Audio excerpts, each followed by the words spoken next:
진행해서 좀 진행해보도록 하겠습니다. 그리고 두 번째는 인터뷰를 한번 실습을 좀 해보려고 합니다.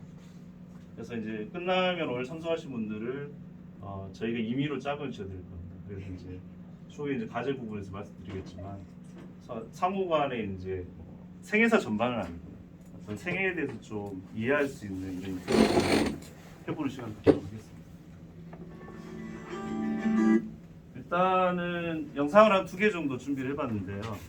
그 아카이빙 영상인데 구슬체도 영상입니다. 간단한 거니까 일단 잠깐 보고 이야기하겠습니다.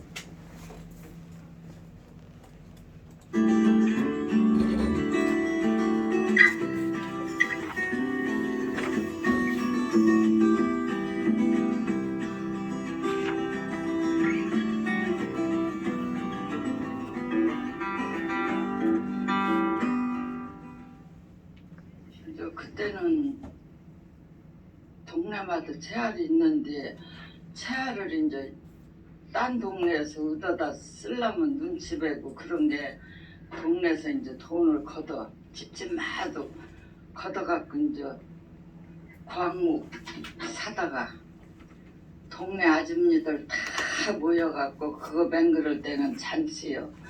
막 돼지 잡고 막 좀 돈이 넉넉하면 막 소 잡아갖고 막 맨날 며칠 치알 다 맹그를 때까지 잔치요. 그럼 어떤 때는 치알 맹그를 때 보면 일주일도 더 걸려. 원체 큰 놈을 다 손으로 오지 이 마디를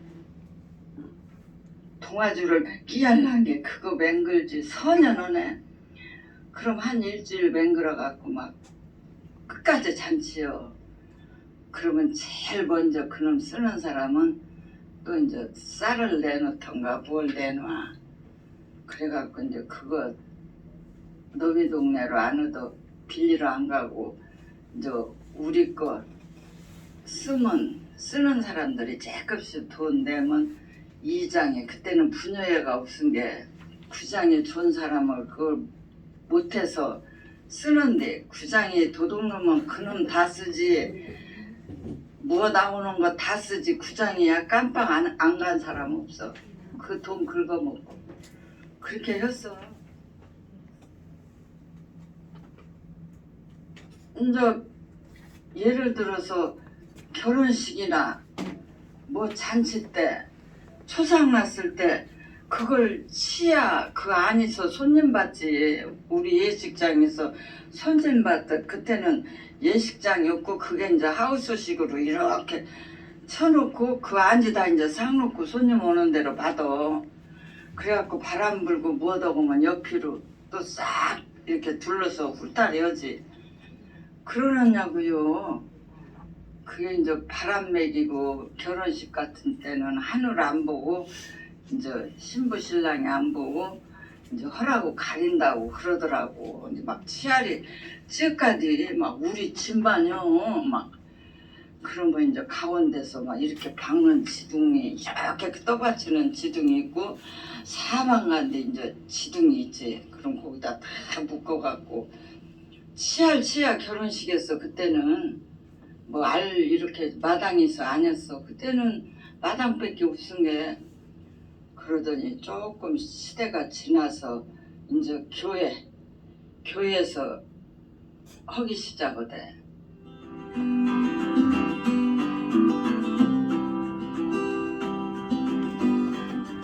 그 영상 하나만 더 봐보겠습니다.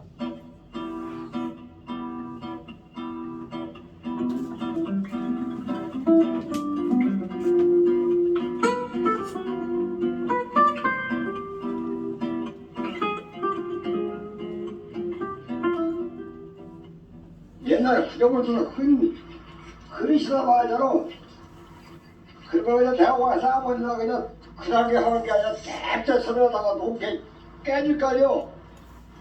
그러니까 대호가 싸우다 뻥을 쳐다보더니요. 그 대호가 둘 다 싸워갖고 지나가는 사람들이 어이없지. 그러니까 너희 집 구정을 도 깨내고 이게 깨냐고 이제 해석까지 대호가지. 아, 이 집은 다 깨기 전에 나 이거 아무나 깨도 세상 올라가고 깼다고 그러냐. 그 어이없이 지나가는 사람이 구정부터 깨진 게 지금 부신 게 그 사람들도 그러고 와봐 저때야 그래 그 싸움을 날렸대야 내가 봤어 아무나 어떤 거?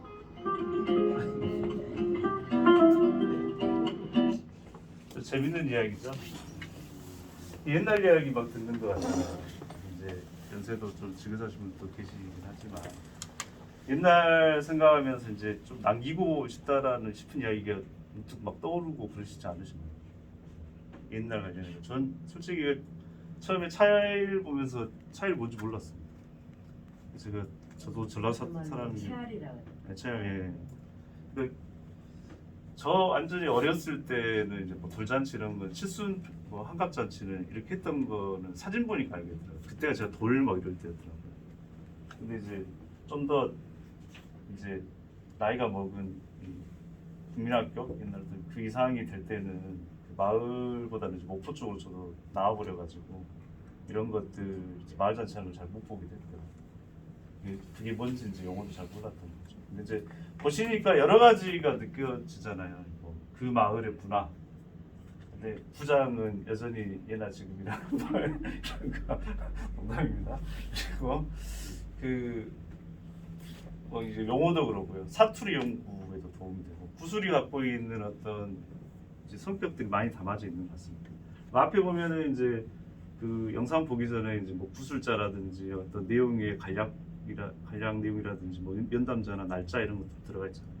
이런 요소들도 좀 잘 기억하고 계시고요. 이런 것들을 이제 구술 기록이라고 합니다. 이 정리를 하자면 이 구술 체록이나 인터뷰를 통해서 생산된 모든 기록들을 구술 기록이라고 하고요. 아까 같이 동영상도 들어가고 음성으로 녹음만 했을 경우는 음성 파일도 들어가고요. 그걸 이제 한글로 친 이제 녹취록이라든지 체록했을 당시 현장 사진 이런 모든 범위를 다 이제 구술 기록이라고 합니다. 그리고 구술 체록과 인터뷰의 차이가 뭘까 엄청 고민을 많이 해봤거든요. 검색도 많이 해보고 뭐 뒤져봤는데 제가 정리한 건 이겁니다. 구술 체록은 구술사라고 하는 역사학계에 쓰는 용어 정도로 이해하시면 될 것 같습니다. 실은 둘이 이제 유사한데 학문적인 좀 연구적인 성격으로 하는 게 구술 체록이지 않나 이렇게 좀 생각을 해보고 그리고 이런 구술 기록들은 일반적으로 세 가지로 나눠집니다. 학계 제가 지금 말씀드린 것들은 지금 이제 그 구술사라는 이런 것을 연구하는 학계 쪽에서 얘기하는 어떤 정의라든지 개념들을 조금 실어봤거든요. 인터뷰보다는 좀 더 전문적인 영역이긴 한데 그 몇 가지만 좀 짚어보고 이제 알아가실 것만 좀 설명을 해드리도록 하겠습니다. 일반적으로 구술 기록은 후전, 그러니까 글이나 이런 건 없지만 말로 이어지는 내용들 있잖아요. 옛날에 우리 마을이 이랬어라는 이런 말로 전승되는 얘기들이 한 가지로 잡고요. 그다음에 구술 증언은 어떤 사건에 대해서 예전에 뭐 저희가 이제 코로나 시대는 다 겪었으니까 코로나 시대에 대한 이 사건에 대해서 이제 각자 이제 그때 시대에 어떻게 했는지 이런 것들 증언하는 겁니다. 구술 생애사는 대상자의 생애, 그러니까 시작부터 이 현재까지에 대한 이야기들을 서술로 쭉 이렇게 기록하는 거고요. 이렇게 크게 세 가지로 나누고 이런 것들은 거의 현재 구술사라고 하는 역사 연구 영역에서 활용을 하고 있습니다. 왜 이제 이런 구술사라는 게 이제 대두가 됐냐면 역사 사료가 옛날에는 문서로 그러니까 고문서 있잖아요. 이런 것들을 파헤쳐 가지고 논문을 쓰거나 연구 자료들을 냈었습니다. 심지어는 저희 어딘가요? 규장각인가? 그 규장각인가 뭐 이런 데 들어가면은 아직도 이제 먼지 묻어 있는 고문서들 하나를 캐 가지고 그것들을 번역해서 책을 내면 학위 논문 정도 된다고 하더라고요. 이게 저 여담으로 들은 얘기인데 그렇게 이제 문서를 기반으로 이제 연구를 많이 했지만 지금은 이제 시대의 흐름을 좀 타는 것 같습니다. 민주화 시대라는 뭐 이런 흐름이라든지 그다음에 이제 이 대중들의 기억들도 굉장히 소중한 시대가 좀 와서 뭐 정치 참여 이런 것도 이제 국민 여러분 많이 하려고 하시잖아요. 뭐 이런 시대다 보니까 일반 대중의 기억도 이제 어떤 이 역사 연구에 그리고 역사가 차후에도 나오겠지만 가지고 있는 기록들에는 뭔가 간극이 존재합니다. 그러니까 이 실제 그 상황을 겪은 사람들의 이야기를 여럿의 이야기를 들어보면 메꿔지는 간극들이 있는데 그런 것들에 대한 이제 어떤 해결 문제 때문에 일반 대중의 기억으로까지 역사 사료의 이제 연구 범위가 넓어지게 있습니다. 두 번째는 그 역사 연구를 예전에는 이제 뭐 학자들만 했죠. 역사학자 뭐 이런 분들만 했었습니다. 근데 지금 이제 지방사학자도 많이 있고 뭐 학예 쪽 뭐 일을 하시지 않고 뭐 문화해설사 뭐 이런 정도만 하셔도 역사 연구를 지역사나 이런 데 관심 많이 하시기도 하고요. 그리고 이제 정보가 이 매체 안에서 많이 풀리다 보니까 개별적으로 이제 어느 보니까 이제 근현대사 많이 가려져 있고 우리나라 역사는 근현대사 제일 많이 가려져 있습니다. 근데 이 근현대사에 대해서 관심 갖다 보니까 스스로 이제 유튜브라든지 뭐 이런 걸 통해서 독학을 통해서 이 역사 공부를 이제 하신 분도 있습니다. 이게 역사 연구의 주체가 옛날엔 소수 진짜 교수급이라고 하는 학자들만 했었었는데 지금은 이제 아무나 누구나 대중들이 이제 할 수 있다 이런 시대적 흐름 때문에 부술사가 좀 중요하게 좀 활용되고 있는 것 같습니다.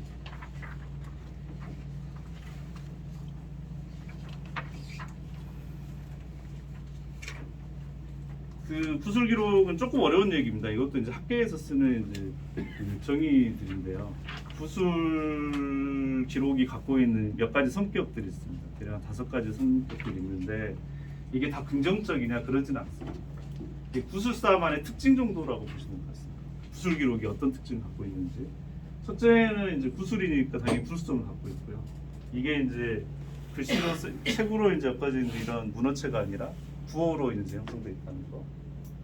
그리고 이제 뭐 나중에도 한번 말씀드리긴 하겠지만 인터뷰를 뜨면은 그분이 하는 욕설, 제스처 뭐 이런 것들을 그러니까 야이 우리말로 야 이놈아 이렇게 하는 게 성질나서 하는 건지 아니면은 이게 친구끼리 뭐 이 다정다감하게 하는 소리인지 이게 잘 모르잖아요. 그런 제스처도 이제 구술서 이런 데 표현을 하거든요. 그 면담자분들이 이렇게 이제 구어 중심으로 되어 있다라는 거고요. 그리고 구술이 이루어지는 그 상황에 따라 또 틀립니다. 예를 들어 저랑 복대하는 면담장이라고 하면은 뭐 자신 있게 얘기할 수도 있지만 많은 분들이 면담을 하고 있고 혼자 이렇게 구술하고 있다면 이건 또 뭐 심리적으로 위축이 되고 이럴 수도 있지 않습니까? 또는 이제 뭐 저보다 연배가 높으신 분이 저한테 또는 사회적 지위가 높으신 분이 저한테 이제 면담을 하거나 제가 구술을 하는데 아니면 저보다 뭐 한참 아래에 있는데 뭐 이런 분들이 저한테 이제 면담을 하거나 이게 구술이 그런 상황들에 따라 다 바뀐다. 그래서 이런 것들이 이제 구술성이라고 합니다. 그리고 그 안에는 이제 그 연구 자료로는 학계에서는 이제 이 안에 구술자의 방언이나 악센트 그리고 이제 뭐 성별이나 그때 시대에 대한 뭐 그 세대에 대한 뭐 이런 특징 이런 것들도 담겨 있고 그것들을 연구하는 데 좀 활용한다. 구술성이 이제 그렇게 이제 활용되고 있다고 좀 이해하시면 될 것 같아요. 그 다음에 구술은 주관적 경험이잖아요. 그리고 기억은 원래 단편적이라고 합니다. 그러니까 예를 들어 동창회를 합니다. 동창회를 하는데 이야기가 다 틀린 경우가 있죠. 네가 그때 그랬어. 나 안 했는데 이런 얘기를 하거든요. 왜냐하면 기억이 단편적으로 저장된 거거든요. 그래서 기록을 해야 된다라고 얘기를 합니다. 근데 이제 그 기록도 구술 영역에서는 주관성이 굉장히 강합니다. 이게 지극히 주관적일 수밖에 없는 거거든요. 그 전체적으로 또 하나는 문제가 뭐냐면 아까 같이 단편적이라고 하는 거는 기억의 조각들만 가지고 있다고 하는 거는 사실 자체를 전체적으로 설명 못 한다는 거예요. 부분적으로 본인이 기억하고 있는 부분들만 남아 있겠죠. 뭐 이런 것들만 이제 가지고 얘기할 수밖에 없기 때문에 부분적이고 그 다음에 아까 말씀드린 그 면담 상황 있잖아요. 작년에 부목 기록을 하는데 반일하신 할머니한테 면담을 했거든요. 이게 즉흥적인 거. 전화한 건 뭔가요? 뭐 이렇게 물어보는 거예요. 일이 바쁘지 않습니까? 그냥 면담도 대충 이렇게 하시는 거죠.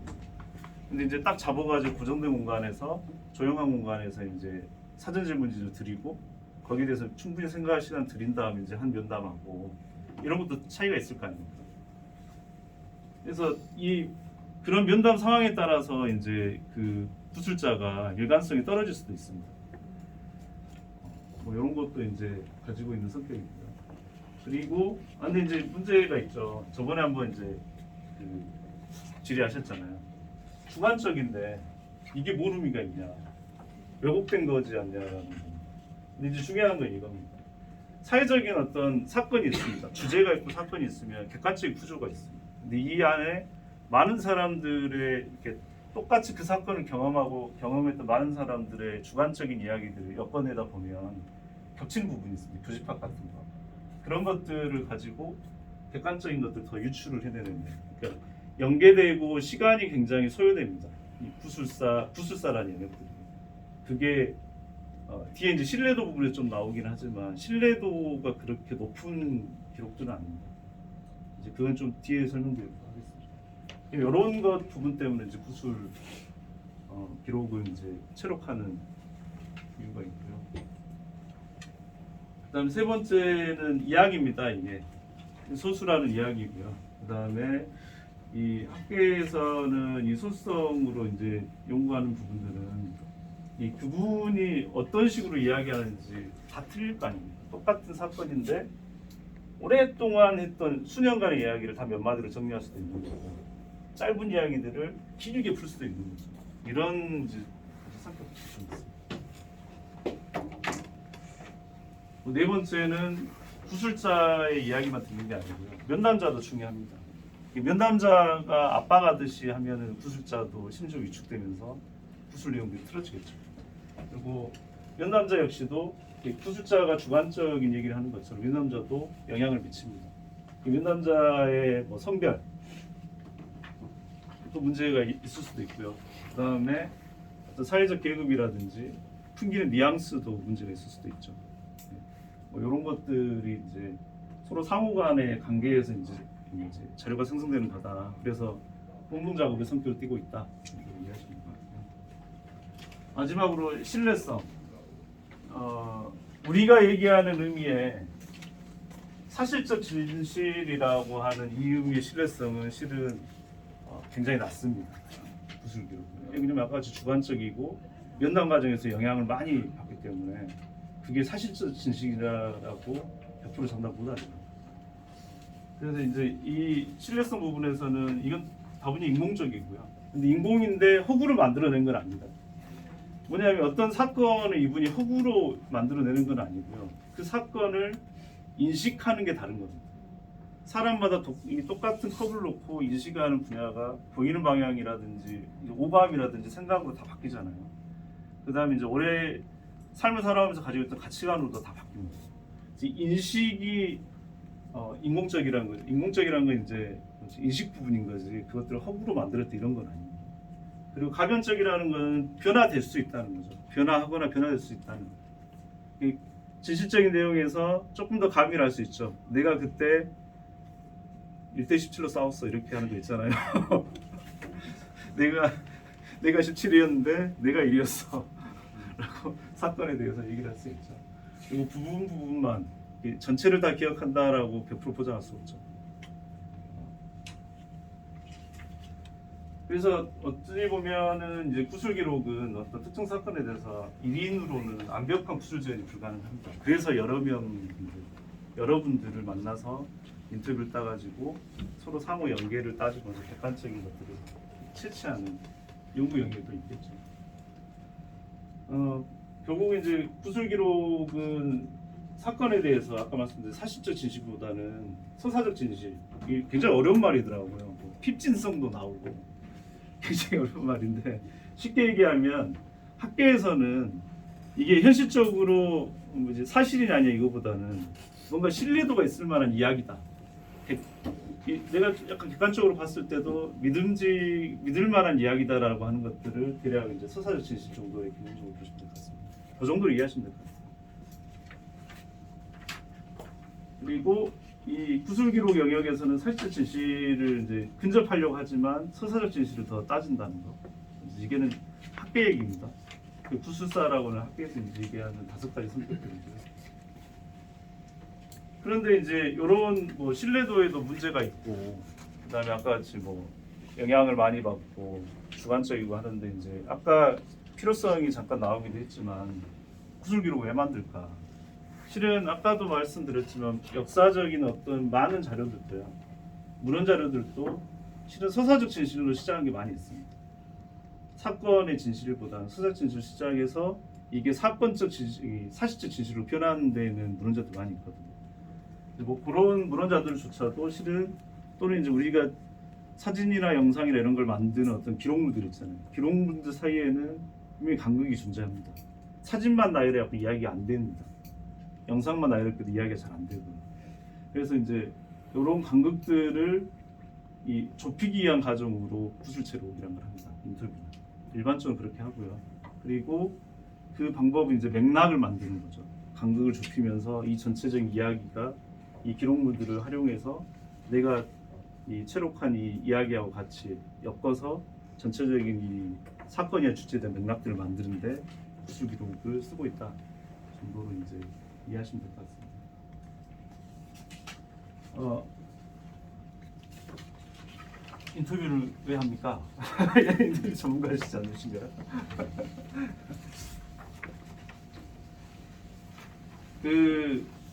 저희가 이제 하는 인터뷰를 좀 간단하게 정리를 해봤습니다. 구술 체록 영역은 이제 뭐 학문적 연구 뭐 이런 목적을 가지고 있기 때문에 좀 더 전문성 있게 아까 그런 성격들 다 따지면서 막 이렇게 하는 심도 있게 하는데요. 저희는 좀 더 가볍게 접근해야 됩니다. 최대한 현재 살아계시는 우리 영광 주민분들의 어떤 삶의 모습 이런 것들을 포커스에 맞추고 이제 가벼운 일상생활 안에서도 이제 뭐 간단히 이야기나 나눈 과정에서도 구술 체록을 할 수도 있는 거고요. 그래서 이제 이런 느낌으로 어떻게 인터뷰를 할 건지 이제 저희가 작년부터 이제 해봤던 이 피드백하고 뭐 이런 것들 정리해서 좀 설명드리도록 하겠습니다. 수십 때도 이제 말씀드렸지만 계획을 먼저 세웁니다. 계획에서는 제일 중요한 거는 범위 설정이 일단 중요하겠죠.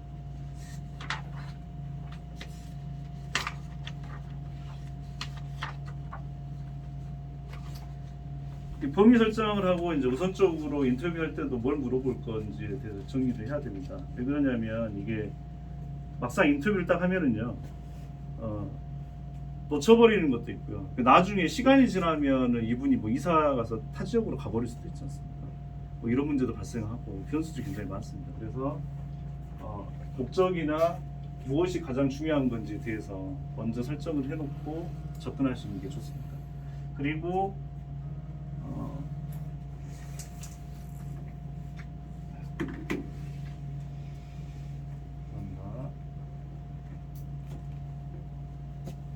그 주제 관련된 이제 정보들을 정보를 좀 조사를 해야겠죠. 이 주제 관련해서 이제 뭐 어디에 기록이 있고 뭐 어떤 분들이 대략 알고 있고 뭐 이런 사전 조사를 좀 하고요. 그리고 인터뷰했을 때 제한사항, 그러니까 구술자분을 이제 선정을 대략 했는데 이분이 뭐 장애가 있을 수도 있지 않습니까? 예를 들어 뭐 농아에 있을 수도 있고 뭐 여러 가지 이제 뭐 이런 환경에 대한 제한사항들을 좀 고려를 해가지고 그것도 사전 조사를 할 때 미리 검토를 해야 되고요. 그리고 보통 구술 기록은 바로 그 자리에서 이렇게 적지는 않고요. 영상을 같이 이제 구술자 면담자를 한 라인에 놓고 이렇게 같이 찍는 걸 많이 하는데 이렇게 영상을 남기든가 아니면은 음성을 이제 녹음을 하는 방식으로 하고 있습니다. 이 둘 중에 하나를 선택을 하셔서 하시면 되고. 두 번째는 이제 구술자를 섭외하고 인터뷰 일정을 조율을 해야 됩니다. 사전에 미리 이제 안내를 드리는 건데 중요한 건 안내 드리고 그리고 질문지를 사전 질문 좀 드려야 됩니다. 대략 이런 거 질문 드릴 겁니다라고 이제 좀 드리고요. 근데 이제 연세가 굉장히 고령자이시고 뭐 아직 글을 아직 모르시는 이제 연세 많으신 분들 계실 거 아닙니까? 이럴 경우에는 이제 구두로라도 충분히 이제 설명을 좀 드려야 되겠죠. 유선상으로라도. 그리고 인터뷰 장소하고 날짜를 확정을 지어서 그때 이제 찾아뵙는 걸로 약속을 합니다. 인터뷰 실행은 일단 가서 인터뷰 촬영하겠습니다라는 동의사를 확실히 다시 한번 재차 좀 확인하시고요. 그 다음에 저번 시간에 이제 말씀드렸던 동의서, 인터뷰 활용 동의서를 작성을 하고 질문지에 꼭 맞춰서 할 필요는 없습니다. 사전 질문지는 어떤 큰 가이드고요. 그 안에서 이제 그때 좀 변화할 수도 있지만 질문을 이제 통해서 구술자 이야기를 녹음이나 영상 촬영을 하시면 됩니다. 그러고 나서 이제 오셔가지고 구술 기록을 정리를 해야겠죠. 이거를 이제 녹취록을 만드셔야 됩니다. 이 구술서를 만드는 거죠. 이런 걸 작업을 하셔야 되고요. 그리고 사전에 이제 만들었던 질문지하고 촬영했던 영상이나 음성 파일 이런 거 정리하시고 찍었던 사진도 있다고 하면 정리하시고 그리고 저희가 제일 중요하다고 하는 기록 카드 있죠. 인터뷰 카드 형태로 이제 저희 만들었는데 카드를 작성하시고 그리고 활용동에서 이제 받아오신 거 이제 정리하시면 됩니다. 그 인터뷰할 때 한 크게 세 가지 정도의 이제 중요한 입장이나 자세를 좀 설명드리겠습니다. 첫째는 약탈하듯이 압박해서 얘기하세요. 뭐 이렇게 치주하듯이 하시면 안 됩니다. 당연히 아실 것지만 이 구술자를 최대한 존중해 주셔야 되고요. 구술자분도 이제 저희를 존중해 주셔야 되겠죠. 그리고 아까도 말씀드렸지만 질문지 내용대로 하는 것도 중요한데 변수들이 굉장히 많습니다. 삼천포로 빠질 수도 있고. 근데 그걸 내가 일방적으로 끊고 이렇게 가지 마시고 최대한 이야기를 듣는 자세가 중요하고요. 유연하게 질문하는 이런 스킬들이 좀 필요합니다. 뭐 얘기를 꺼려하실 수도 있잖아요. 어떤 특정 사건에 대해서는 뭐 트라우마가 있을 수도 있고 그런 변수들에 대해서는 그때그때 유연하게 좀 대처를 하셔야 됩니다. 두 번째는 뭐 방금 말씀드렸지만 구술자는 이야기를 듣는 사람입니다. 그러니까 우리가 막 질문을 너무 과도하게 그다음에 저는 그렇게 생각해요. 제 이야기는 이렇고요. 저도 그랬어요. 막 이렇게 뭐 추임새는 넣어주셔도 되긴 하는데 맞죠? 뭐 이렇게는 할 수 있는데 내 얘기로 많이 포장돼 있으면 안 된다. 뭐 이런 거 좀 이해하시면 되고요. 배칠수명 구술자가 어떤 삶을 살았는지에 대해서 좀 이해를 하시는 게 중요합니다. 배경 정보 같은 거죠. 즉 그래야지 아까 그 사전에 구술 기록이 갖고 있는 단점 중에 하나가 주관성이라는 부분들이 있잖아요. 뭐 저도 이제 면담자도 주관을 갖고 있기 때문에 그 안에서 또 왜곡이 일어날 수도 있긴 하지만 그래서 최대한 좀 이해해보고 배경적인 지식을 갖추고 이분이 하는 얘기를 들어줘야지 어떤 오해가 더 없어지지 않을까. 그러니까 이분이 원래 툴툴거리고 짜증내는 분일 수도 있잖아요. 성격 자체가. 말만 하면 땡땡하게 막 할 수도 있는데 이런 것 이분 원래 이런 분이구나 하고 이해하고 접근해야지 이야기 과정에서 이제 그 성격으로 인한 내가 모르고 있는 성격으로 인한 오해들이 많이 해소되지 될 것 같습니다. 그렇기 때문에 구술자에 대한 어떤 배경적인 이해들이 좀 필요하다. 그래서 많이 듣는 게 중요하다라는 게 이제 중요하고요. 그리고 뭐 이런 경우 있습니다. 작년에도 있었는데 구술자 이야기를 막 하시다가 그때 그러니까 뭐 이렇게 끊어버린 경우가 있습니다. 그때 이제 화제를 면담자가 끼어들어가지고 기억 안 나시면 다른 거 질문할게요. 이렇게 가지 마시고요. 이것도 구술자의 비언어적 표현입니다. 회상하는 거라든지 또는 이제 뭐 그때 생각 화가 나서 꼭 이러고 있다든지 뭐 여러 가지 감정이 있겠죠. 그러니까 그런 것도 섣불리 화제를 전환하면 안 된다. 스스로 풀 수 있게끔 좀 놔둬야 된다. 그리고 질문 순서는 들어가자부터 주제에 대해서 이거 뭡니까? 저거 뭡니까? 이렇게 하시면 안 되겠죠.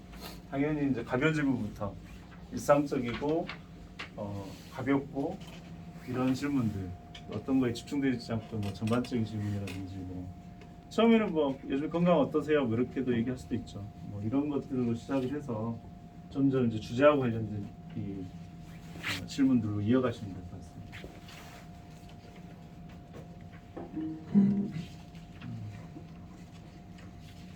이거는 이분은 부산에서 활동하시는 전문 구술 체록자십니다. 전문적으로 이 활동만 하신 분이고요. 그러니까 저희 이 영상을 넣을까 어제도 살짝 고민했거든요. 넣을까 뺄까 하다가 영상을 보시고 또 오해하실까. 이 정도 수준으로 해야 되구나 이럴까봐. 근데 저희가 생각하는 아카이빙은 좀 더 저희들한테 초점이 맞춰져 있다. 근데 이제 어떤 구술 전문적인 영역에서 구술 체록 하신 분들은 이걸 업으로 삼고 계신 분들은 어떤 생각들을 하고 어떻게 하고 있는지에 대해서 좀 보려고 보여드리는 게 낫겠다 싶어서 이제 영상 채택했고요. 그 영상 좀 깁니다. 10분 정도 되거든요. 일단 이거 읽어보고 다음에 좀 넘어가 보도록 하겠습니다. 영상 천천히 하도록 하겠습니다.